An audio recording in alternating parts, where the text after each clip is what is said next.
अस्सलाम वालेकुम जी। आज का हमारा जो लेक्चर है वो है डाइजेशन इन ह्यूमन, इंसान में डाइजेशन। पहले डाइजेशन के कुछ बेसिक कंसेप्ट्स हमने कर लिए थे कि खुराक को हम डाइजेस्ट क्यों करते हैं और डाइजेशन के कितने पार्ट्स हैं, वो प्रीवियस लेक्चर में हम देख चुके हैं। आज हम देखेंगे कि इंसान के अंदर जो खुराक की डाइजेशन है वो कैसे हो रही है। इसके अलावा एक बात बता दूँ आपको, कुछ डाइजेशन कुछ डाइजेशन के टॉपिक्स थे कुछ एनिमल्स के अंदर, स्पेशली प्लेनेरिया हो गया, स्पेशली काकरोच हो गया।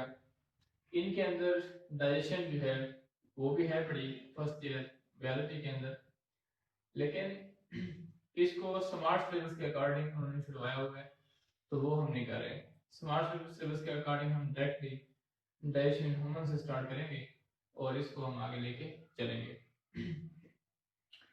तो अगर हम इंसान में डाइजेशन की बात करें तो सबसे पहले जो ऑर्गन है जिसके अंदर हम खुराक को टेक करते हैं, सराउंडिंग से या माहौल से खुराक को हमने लिया, लेने के बाद उसको मुंह में डाला, ये जो हमारा ऑर्गन है, जो पहला ऑर्गन है जो खुराक को टेक करता है, ये है ओरल कैविटी। ओरल कैविटी के अंदर क्या कुछ होता है, कैसे खुराक डाइजेस्ट होती है, ये सब कुछ हम देखेंगे। ओवरऑल जो हमारा डाइजेशन सिस्टम है बेसिकली ये एक ट्यूब लाइक है, एक पाइप की तरह है। जिस तरह एक पाइप है उसकी दो ओपनिंग है, ये एक्सपोजिट पाइप है, इसकी दो ओपनिंग है, ये ओपनिंग है, ये ओपनिंग है। तो हमारा जो डाइजेशन सिस्टम है वो कुछ इस तरह का है, ये एक पाइप नुमा है, इसकी दो ओपनिंग है। एक जो पहली ओपनिंग है जिस ओपनिंग के थ्रू हम खुराक को टेक करते हैं, वो ओपनिंग हमारी माउथ है, और पहला जो ऑर्गन इसमें आता है वो ओरल कैविटी है। अगली जो ओपनिंग है जिस ओपनिंग से हम वेस्ट को रिमूव करते हैं वो एनस है। सपोज ये माउथ है तो ये ओपनिंग एनस है। तो हमारी इस पूरे पाइप के दरमियान मुख्तलिफ रास्ते आते हैं, मुख्तलिफ पार्ट्स आते हैं, जिनको उसने अलग अलग नाम दिए हुए हैं। जो पहला पार्ट है वो ओरल कैविटी है, उसके बाद इसोफेगस है, उसके बाद स्टमक है, स्टमक के बाद स्मॉल इंटेस्टाइन है, और स्मॉल इंटेस्टाइन के बाद जो है लार्ज इंटेस्टाइन है। लार्ज इंटेस्टाइन के बाद आखिर में इनस आता है, जिसके जरिए वेस्ट को रिमूव कर दिया जाता है। इसके अलावा कुछ ग्लैंड्स भी हैं जो हमारे इस डाइजेस्टिव सिस्टम के साथ मुंसलिक हैं, वो ग्लैंड्स भी अपनी सिक्रीशन प्रोड्यूस करते हैं। उन ग्लैंड्स की सिक्रीशन को भी डाइजेशन के लिए जरूरी समझा जाता है। उन सिक्रीशन में खास तरह के एंजाइम होते हैं जो खुराक को डाइजेस्ट करने में हेल्प करते हैं। पहले हम आज देखेंगे digestion oral cavity. Oral cavity से मुराद नहीं हमारा मुंह। हमने खुराक का एक निवाला लिया, निवाले को मुंह में डाला, डालने के बाद इस निवाले के साथ हमारी इस ओरल कैविटी के अंदर क्या होगा ये हम देखेंगे यहाँ पे। सपोज करें कि आपने एक निवाला तोड़ा, उसको मुंह में डाल लिया। अब आगे क्या काम है ओरल कैविटी का उसके साथ? सबसे पहले मेरे पास क्या है, लिप्स है, होंठ। इनका क्या काम है? डाइजेशन। ये डाइजेशन में तो अलग रोल प्ले नहीं करते, लेकिन इनका सपोर्टिव रोल है। ये सपोर्ट करते हैं डाइजेशन को। हम वो खुराक खा रहे हैं, खुराक को ये गिरने से बचाते हैं, खुराक को अंदर ओरल कैविटी में प्रोटेक्ट, ओरल कैविटी में ही इंक्लोज रखते हैं, खुराक हमारी ओरल कैविटी में फूल जाती है, गिरती नहीं है मुंह से बाहर निकल के। लिप्स का ये काम है। दूसरा एक मेन काम है लिप्स का, फोनेशन में हेल्प करता है, खास तरह का साउंड प्रोड्यूस करने में लिप्स हमारी हेल्प करते हैं, लेकिन हमारा वो टॉपिक नहीं है। जब खुराक आप लेंगे अपने मुंह में तो उसके बाद ओरल कैविटी है, उसमें जबान भी है, उसमें सलाइवरी ग्लैंड्स भी हैं, उसमें आपके दांत भी हैं, ये सारी चीजें आ जाती हैं। इन इन तमाम चीजों का फंक्शन क्या है, ये क्या रोल प्ले करते हैं? सबसे पहले फूड सिलेक्शन होती है। फूड सिलेक्शन, हमारी जबान है, जबान के अंदर खास तरह के टेस्ट बड्स हैं जो खुराक के जायकों को पहचानते हैं। अगर वो खुराक डिकम्पोज फूड है या गली सड़ी ग़िज़ा है जिसमें कोई अच्छी कोई बैड स्मेल आ रही है, तो उस तरह के फूड को रिजेक्ट कर दिया जाएगा। दूसरा, खुराक के अंदर अगर कोई नुकसानदेह पार्टिकल है या कोई कचरा आ गया या कोई पत्थर वगैरह आ गया, तो उसको भी पहचान करके बाहर निकाल दिया जाएगा। ये भी ओरल कैविटी का मेन फंक्शन है। अगर खुराक के अंदर कोई गिरद हैं, मट्टी के पार्टिकल हैं, तो उसको भी हम आइडेंटिफाई कर सकते हैं। ये जो है खुराक को मतलब सेलेक्ट करना। अगर खुराक में कुछ भी नहीं है, खुराक सही है और हमने देख लिया कि ठीक है, तो हम तो उसको आगे फर्दर प्रोसेस करेंगे। लेकिन अगर खुराक में अगर नुकसानदेह पार्टिकल आ जाते हैं, कोई पत्थर, कोई कंकर, कोई मट्टी, कुछ भी अगर आ जाता है नुकसानदेह, तो उसको हम फौरन रिजेक्ट कर देंगे, उसको बाहर निकाल देंगे। अब फूड सेलेक्ट कर लिया हमने, उसके बाद नेक्स्ट स्टेप हमारा वो है ग्राइंडिंग एंड मैस्टिकेशन।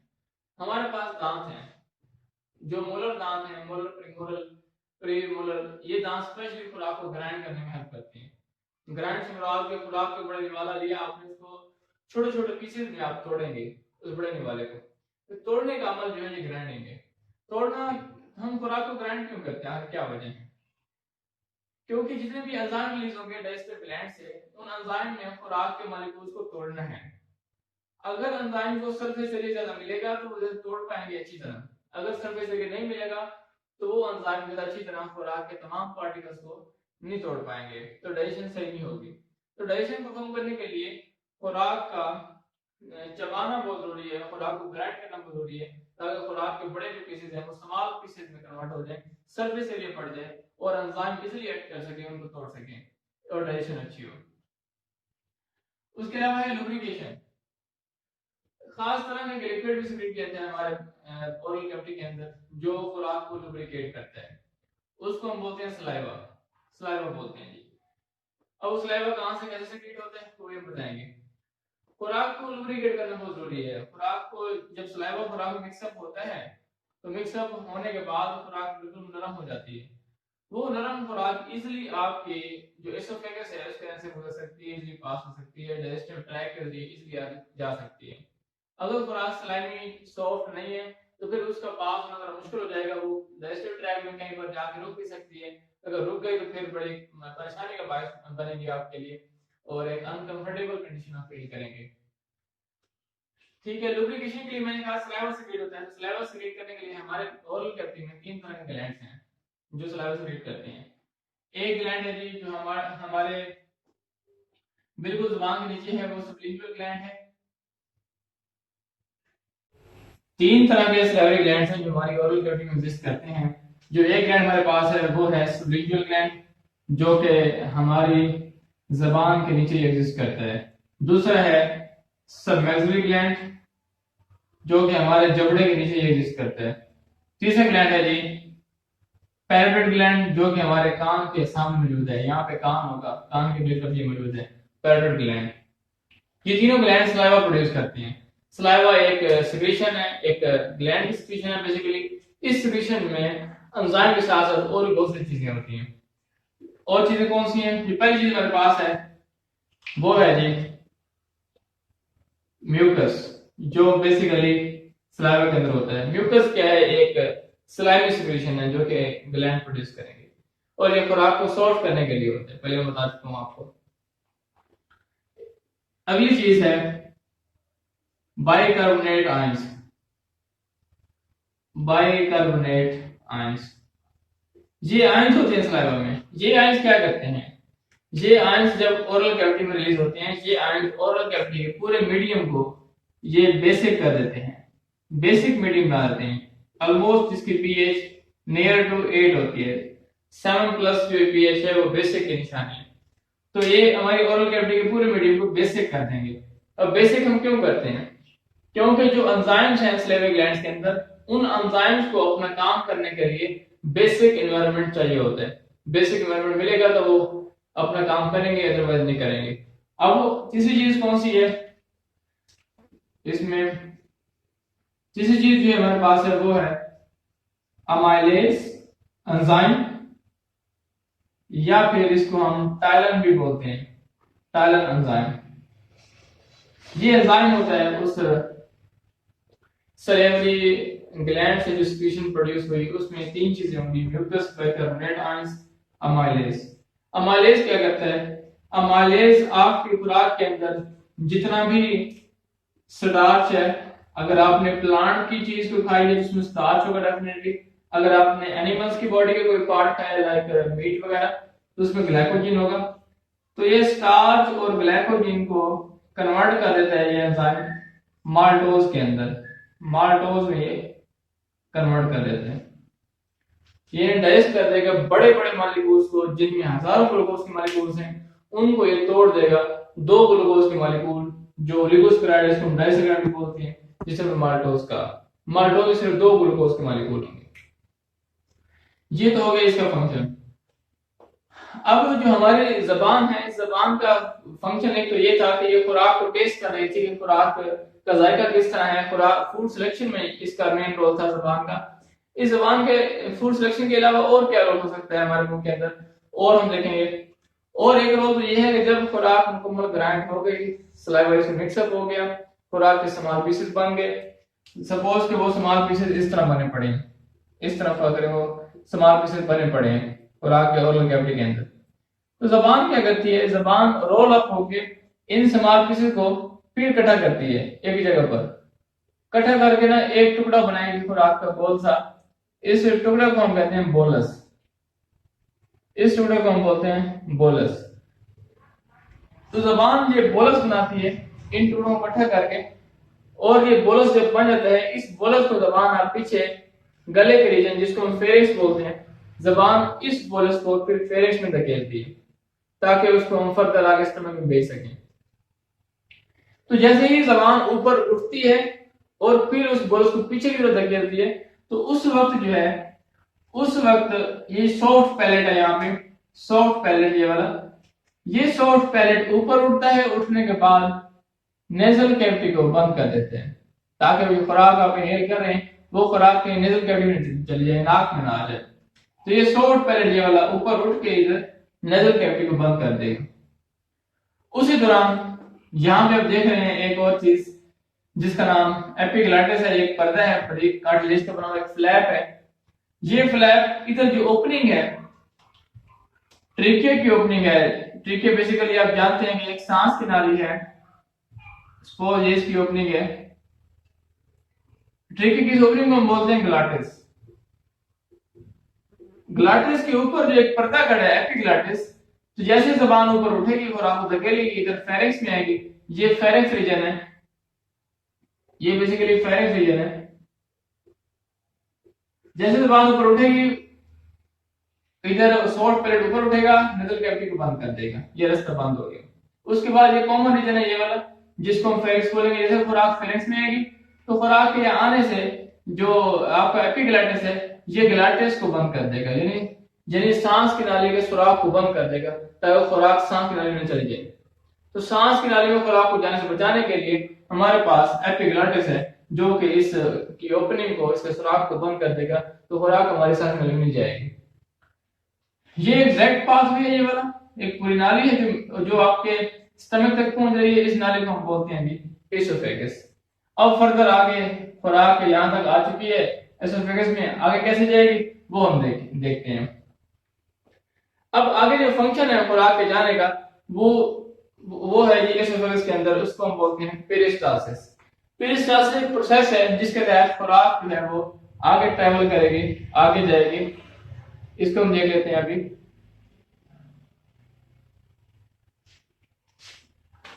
अब हमें देखना है जी इसोफेगस में खुराक का क्या रोल है। खुराक इसोफेगस जो खुराक की नाली है उसमें खुराक आगे कैसे जाएगी, वो बोलस आगे कैसे जाएगा।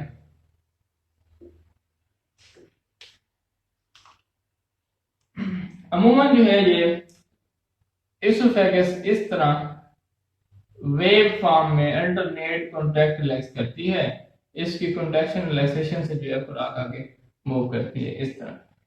जो इसोफेगस की दीवार है ना ये वाली, इस दीवार में दो तरह के मसल होते हैं, एक मसल है सर्कुलर मसल और एक है लॉन्गिट्यूडनल मसल।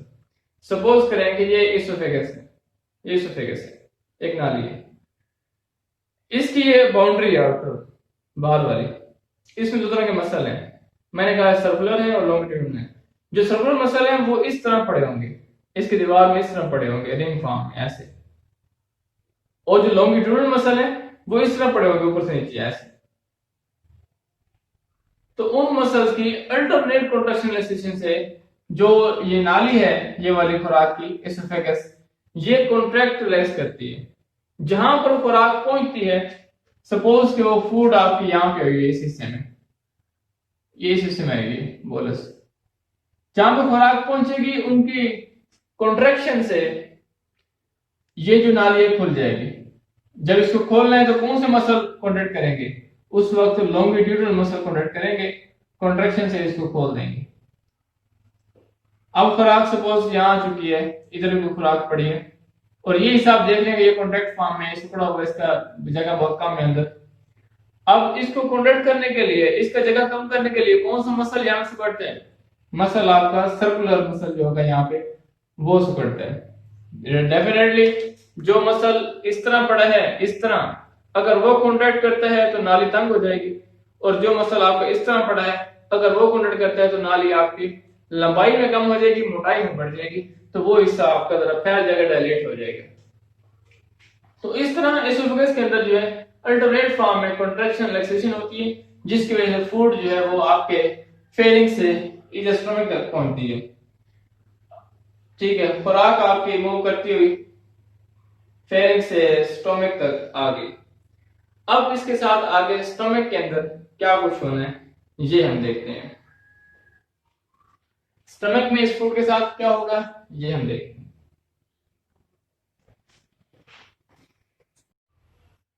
जी, हम देख चुके हैं कि पेरिस्टालसिस के जरिए जो खुराक है वो आपकी फेरिंग से स्टमक तक मूव करती है। इस अमल को तो हमने बोल लिया पेरिस्टालसिस। सम टाइम जो है एक प्रोसेस है इसका नाम है एंटी पेरिस्टालसिस, वो भी होता है।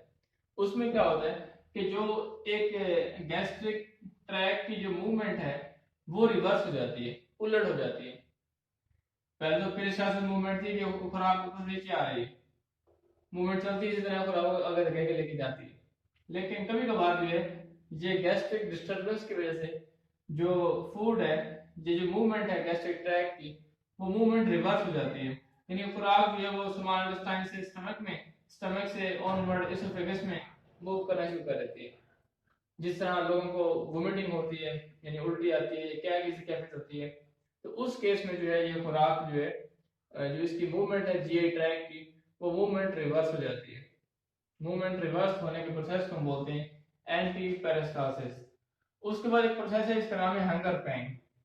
हंगर पैन को हम कॉमन लैंग्वेज में कहते हैं कि कभी कभार अगर हमें भूख लगती है बहुत ज़्यादा शदीद, हमने फर्ज किया खाना एक बार खाया और अगली मरतबा खाना किसी वजह से बिजी से नहीं खा सके, हमें 8-10 घंटे 12 घंटे या 15 घंटे गुजर चुके हैं, हमने दोबारा खाना खाया नहीं है, तो उस वक्त हमारे पेट में एक कैफियत पैदा होती है जिसको हम बोलते हैं हंगर पैन। कॉमन लैंग्वेज में इसको हम बोलते हैं कि पेट में चूहे दौड़ रहे हैं जी, तो ये हंगर पैन है बेसिकली। तो हंगर पैन जो है ये भी एक सेंसेशन है बेसिकली जो हम फील करते हैं, अमूमन उस वक्त होगी जब हमने तकरीबन 12 से 24 घंटों तक खाना नहीं खाया होगा, खाना खाए हुए हमें 12 से 24 घंटे हो गए होंगे। उसके बाद नेक्स्ट हमें देखना है स्टमक, जो हमारा टॉपिक है स्टमक। स्टमक को आप यहाँ पे देख रहे हैं, इसकी जो शक्ल है वो जे शेप की है, ऑलमोस्ट इस तरह की, इस तरह का एक स्ट्रक्चर है ये वाला स्टमक। आपका एक ऑर्गन है बेसिकली, एक जीआई ट्रैक का ये जो एक पार्ट है ये बैग की तरह होता है, थैले की तरह होता है जे शेप का। इसका बुनियादी काम है खुराक को स्टोर करना कुछ वक्त के लिए, कुछ टाइम के लिए खुराक को स्टोर करना और डाइजेस्ट भी करना। क्योंकि ये स्टोरेज का काम करता है इसलिए ये हमारी जो फीडिंग है वो डिसकंटिन्यूअस है। डिसकंटिन्यूअस मतलब जब हम खुराक खा रहे हैं, खुराक हम खा रहे हैं और ये जो स्टमक है ये फुल हो गया खुराक से, उस वक्त जो हम फीड कर रहे हैं खुराक के ऊपर खा रहे हैं वो खाना हम छोड़ देंगे कि बस अब पेट भर गए छुट्टी। तो फीडिंग डिसकंटिन्यूअस हो जाती है इस स्टमक के फुल होने की वजह से, क्योंकि बैग है खुराक को स्टोर कर रहे हैं।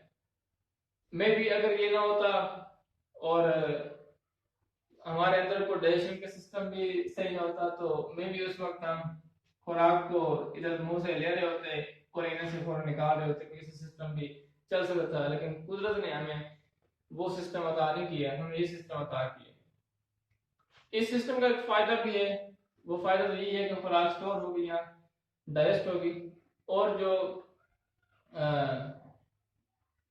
रफ़ा हाजत का एक स्टिमुलस है वो हमें खास रूप से बाद आएगा इसकी वजह से, स्टमक की वजह से। अगर स्टमक ना होता तो फिर मे भी हम हर वक्त वो वॉशरूम जाना पड़ता है। अच्छा, सबसे पहले हम बात करेंगे स्टमक के स्ट्रक्चर की। यहाँ पर एक वाल है जो इस एसोफेगस को, एसोफेगस के रास्ते को खोलते बंद करता है। इस वाल को हम कहते हैं कार्डियक स्फिंक्टर। Cardiac sphincter. और यहाँ पर भी एक वाल है, जो वाल इस स्टमक के और स्मॉल इंटेस्टाइन के दरमियान में है, इस वाल को हम कहते हैं जी पाइलोरिक स्फिंक्टर। स्टमक के भी वैसे दो मेन रीजन होते हैं। जो ये वाला रीजन है ऑलमोस्ट जो टुवर्ड द हार्ट है, हार्ट के करीब है, इस रीजन को हम बोलते हैं कार्डियक स्टोमिक, यानी ये कार्ड की तरफ है, दिल की तरफ है, इसलिए इसको हमने बोला कार्डियक स्टोमिक। दूसरा ये वाला हिस्सा जो है, ये वाला, इसको हम कहते हैं जी पाइलोरिक स्टोमिक। और दरमियान में ऑलमोस्ट ये रीजन, ये इसकी मेन बॉडी है, और ये हिस्सा फंडस है, जहां से खास तरह के इंट्रिंसिक फैक्टर प्रोड्यूस होते हैं। इंट्रिंसिक फैक्टर जो विटामिन्स को ऑब्जर्व करवाने के लिए नेसेसरी होते हैं, जो कि फंडस से प्रोड्यूस होते हैं, फंडस रीजन से। और ये पूरी स्टमक की वाल है। ये वाल कैसे बनी हुई है, इसका स्ट्रक्चर क्या है, हम ये देखेंगे। ये वाल बेसिकली सपोज करें कि ये एक वाल बनी हुई है स्टमक की। इसको मैंने थोड़ा जूम करके आपको इस तरह दिखाया है। इस वाल का जो मोस्ट अपर रीजन है, इसको हम बोलते हैं सिरोसा। सिरोसा के बाद जो अंदर वाला इलाका है, ये वाला, ये जो अंदर वाली लेयर है, इसको हम बोलते हैं म्यूकोसा। इसको हम बोलते हैं म्यूकोसा, सॉरी मसल लेयर बोलते हैं। अब मसल लेयर में मसल दो तरह के होते हैं। एक है जो आपके मसल इस तरह पड़े होंगे, इस तरह, इन मसल को हम बोलते हैं सर्कुलर मसल।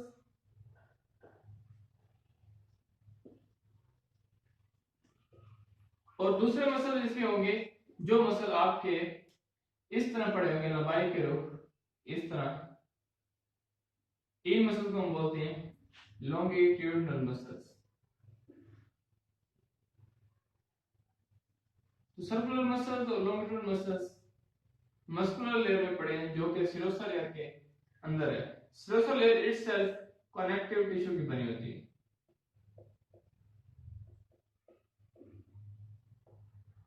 मस्कुलर लेयर के फौरन बाद म्यूकोसा लेयर है। म्यूकोसा लेयर ये वो लेयर है जिसमें बहुत सारे जो है गैस्ट्रिक ग्लैंड्स के सेल्स पड़े होते हैं, जो सिक्रीशन प्रोड्यूस करते हैं। और अंदर की तरफ ल्यूमन है, जो खाली जगह होगी, इसको हम बोलेंगे ल्यूमन। अब जो मस्कुलर लेयर है, ये वाली म्यूकोसा लेयर, जो जिसमें गैस्ट्रिक ग्लैंड के सेल पड़े हैं, वो कैसे अरेंज हैं, ये गैस्ट्रिक ग्लैंड्स या कैसे अरेंज हैं, ये सिक्रीशन कैसे प्रोड्यूस कर रहे हैं, ये हम देखेंगे। सपोज करें दीवार, ये मैदे की अंदरूनी दीवार है, ये वाली। इस अंदरूनी दीवार में ना कुछ खास तरह के छोटे सुराख होते हैं, छोटे छोटे पोर, माइन्यूट पोर होते हैं, बहुत बरीक। उन पोर को हम बोलते हैं गैस्ट्रिक पिट्स बोलते हैं। अब सपोज करें एक वाल है स्टमक की, ये सुराख खड़े हैं, जब देख रहे हैं, इनको हम बोलते हैं गैस्ट्रिक पिट्स।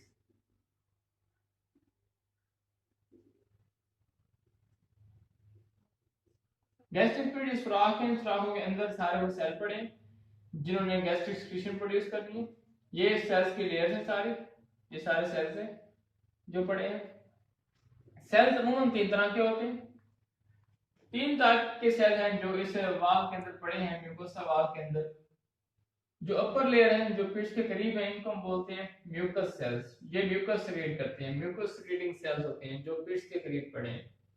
उसके बाद लोअर रीजन में आप देख रहे हैं, आप मुख्तलिफ तरह के सेल नजर आ रहे हैं। इनमें कुछ सेल्स आपको बड़े नजर आ रहे हैं, ये वाले। इन बड़े सेल को हम बोलते हैं ओजेंटिक सेल और पैराइटल सेल।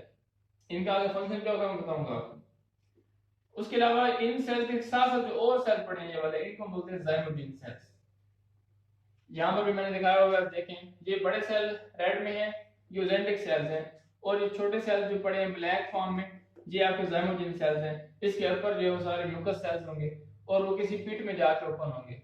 पिट में क्या है, खाली जगह ल्यूमन है, जिससे अंदर से वो सिक्रीशन सारी आ रही है, मैदे में सिक्रीट हो रही है। अच्छा, ये ना गैस्ट्रिक ग्लैंड जो पड़े हैं अंदर इन सेल्स की फॉर्म में, ये gastric gland gastric secretion produce करते हैं। इस गैस्ट्रिक सिक्रीशन में अमूमन तीन चीजें होती हैं। एक है जी हमारे पास HCl, हाइड्रोक्लोरिक एसिड, जो कि तेजाब है, बेसिकली इन ओजेंटिक या पैराइटल सेल से ये सिक्रीट होता है। और दूसरा हमारे पास है जी जाइमोजिन सेल्स, ये वाले सेल्स। ये सेल्स क्या करते हैं, ये सेल्स एक एंजाइम है जिसका नाम है पेप्सिनोजेन, वो प्रोड्यूस करते हैं। उसके बाद अपर लेयर में आप देख रहे हैं यहाँ पे म्यूकस सेल्स हैं।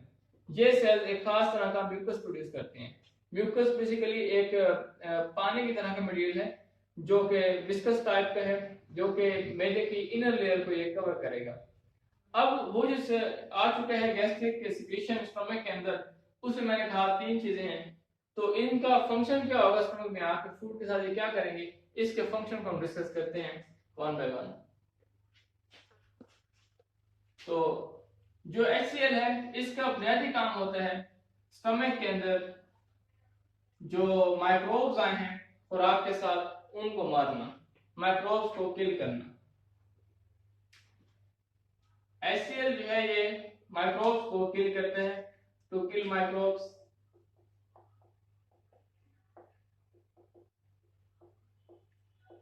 इसके अलावा प्रोटीन को भी डाइजेस्ट करता है।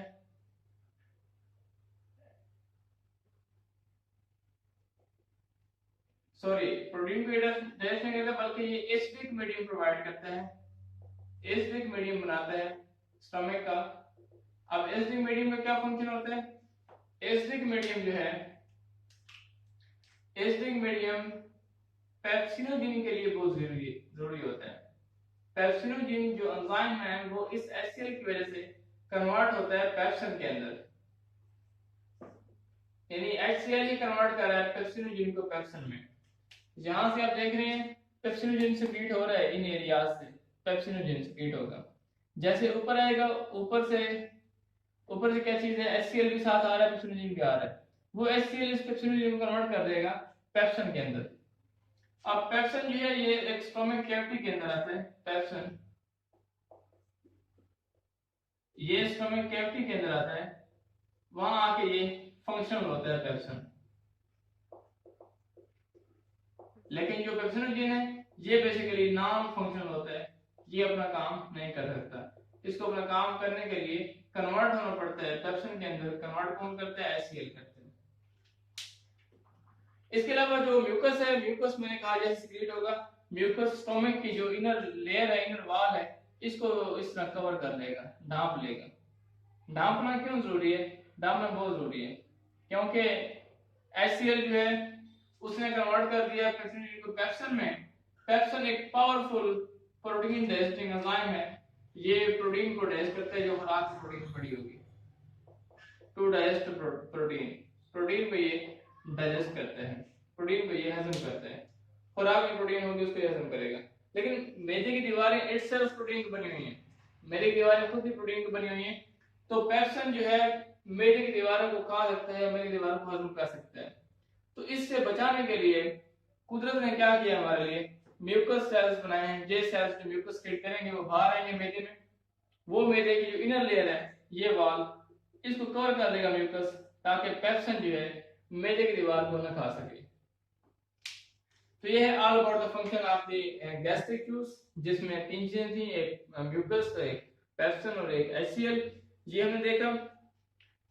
और उसके बाद जो है हमारे पास एक खास तरह का हार्मोन निकलता है यहाँ से एक हार्मोन निकलता है इन सेल से, कुछ गैस्ट्रोइंटेस्टाइनल सेल्स यहाँ पड़े होते हैं लोअर रीजन में। उस हार्मोन का नाम है गैस्ट्रन। गैस्ट्रन जो है वो गैस्ट्रिक जूस की सिक्रीशन को रेगुलेट करता है। फर्ज किया हम ऐसी खुराक खा रहे हैं जिस खुराक में प्रोटीन बहुत ज्यादा है, तो ज्यादा प्रोटीन को हजम करने के लिए ज्यादा मिकदार में गैस्ट्रिक जूस चाहिए। तो गैस्ट्रिक जूस ज्यादा होगा तो प्रोटीन हजम होगी। ज्यादा गैस्ट्रिक जूस प्रोड्यूस करने के लिए हमारे जो गैस्ट्रिक ग्लैंड्स हैं, के सेल्स हैं, वो एक हार्मोन प्रोड्यूस करते हैं, इसका नाम है गैस्ट्रन। गैस्ट्रन ब्लड के थ्रू जाता है हमारे दिमाग के पास, दिमाग हमारा सेंड करता है उनको हमारे गैस्ट्रिक ग्लैंड के पास दोबारा। गैस्ट्रिक ग्लैंड को वो हार्मोन स्टिमुलेट करता है कि आप गैस्ट्रिक जूस मजीद प्रोड्यूस करें, खुराक में प्रोटीन ज्यादा आई पड़ी है। और अगर खुराक में प्रोटीन कम है तो फिर डेफिनेटली गैस्ट्रिक सिक्रीशन भी कम होगी और गैस्ट्रिक जूस की सिक्रीशन भी कम होगी। तो इस तरह जो है गैस्ट्रन हमारे गैस्ट्रिक ग्लैंड्स की सिक्रीशन को कंट्रोल कर रहे हैं। इसके अलावा नेक्स्ट हमारे पास है प्रोडक्ट काइम। जब खुराक यहाँ पड़ी है 3-4 घंटों के लिए, खुराक यहाँ हजम हो चुकी है, उस गैस्ट्रिक जूस मिक्सअप हो चुकी है, तो इस पॉइंट पे आके जो खुराक का एक कंडीशन होगी, बिल्कुल एक पतले शोरबे की तरह, एक ग्रेवी की तरह कन्वर्ट हो चुकी होगी, उस खुराक को हम बोलेंगे काइम। काइम को आहिस्ता आहिस्ता करके छोटी आंत में रिलीज किया जाता है ताकि फर्दर उसकी प्रोसेसिंग हो और वो आगे उसमें से बायोमोलिक्यूल ऑब्जर्व हो और जो वेस्ट है वो आगे रिमूव करे।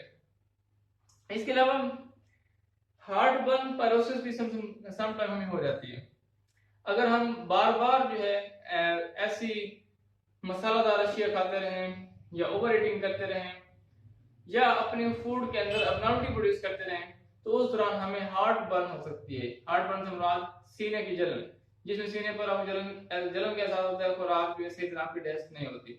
उस केस में क्या होता है, उस केस में सपोज कि आपने कोई ज्यादा मिकदार में कोई मसालेदार चीज खा ली, उसको डाइजेस्ट करने के लिए गैस्ट्रिक जूस जो क्रिएट होगा गैस्ट्रिन हार्मोन की वजह से। वो जो जूस क्रिएट होगा उसमें HCl ज्यादा होगा, वो HCl उसमें माइक्रोब्स को मारेगा और जो पेप्सिन होगा वो प्रोटीन को डाइजेस्ट करेगा। तो वो जो खुराक है वो तो है ही ऑलमोस्ट पहले ही वेस्ट है, वो कोई इतना यूजफुल बायोमोलिक्यूल्स में है नहीं जो इजीली डाइजेस्ट हो सके, वो पहले बेकार चीज है, एक वेस्ट है। तो उसको डाइजेस्ट करने के लिए काफी मिकदार में जो है गैस्ट्रिक जूस सीक्रेट किया जाता है। गैस्ट्रिक जूस में HCl भी काफी मिकदार में ज्यादा होगा, तो वो HCl अगर नॉर्मल लेवल से ज्यादा बढ़ जाए स्टमक के अंदर तो उस वक्त वो HCl आपके मैदे में खराबी का बायस बनता है। तो उस केस में जो खुराक है आपकी वो खुराक की नाली में यहाँ ऊपर भी आ सकती है। इस केस को हम कह सकते हैं सीने की जलन। इसमें उमूमन जो है ये कंडीशन खतरनाक होती है। अगर इसका बर वक्त इलाज न कराया जाए तो ये जो है स्टमक अल्सर, इंटेस्टाइनल अल्सर तक भी है किया जा सकता है, अल्सर भी इसमें हो सकते हैं। तो इससे बचने के लिए हमें क्या चाहिए कि हम फैटी फूड ना खाएं, हम नॉर्मल लाइफस्टाइल गुजारें, सोने से 2-3 घंटे पहले खाना खाएं, सुबह जल्दी उठें, वॉक करें, अपनी बॉडी को फिट रखें, खुराक नरम सादा रखें, मसालेदार अशिया बिल्कुल ना खाएं, अल्कोहल ना पिए। ये ऐसी चीजें हैं जिनको हम अडॉप्ट करके जो है हम हार्ट बर्न या पायरोसिस से हम बच सकते हैं। ये था ऑल अबाउट द स्टमक। इंशाल्लाह नेक्स्ट लेक्चर में हम देखेंगे structure and function of small intestine. ये देखना मत भूलिएगा, बड़ा इंपॉर्टेंट लेक्चर होगा कि इसमें देखेंगे कि यूजफुल मॉलिक्यूल्स किस तरह ऑब्जर्व होते हैं ब्लड में और वेस्ट आगे हमारा कैसे जाते हैं। बड़ा इंपॉर्टेंट टॉपिक है। स्टमक तक हमने आज कर लिया, नेक्स्ट हम इंशाल्लाह देखेंगे स्मॉल इंटेस्टाइन के अंदर। जज़ाकल्लाह।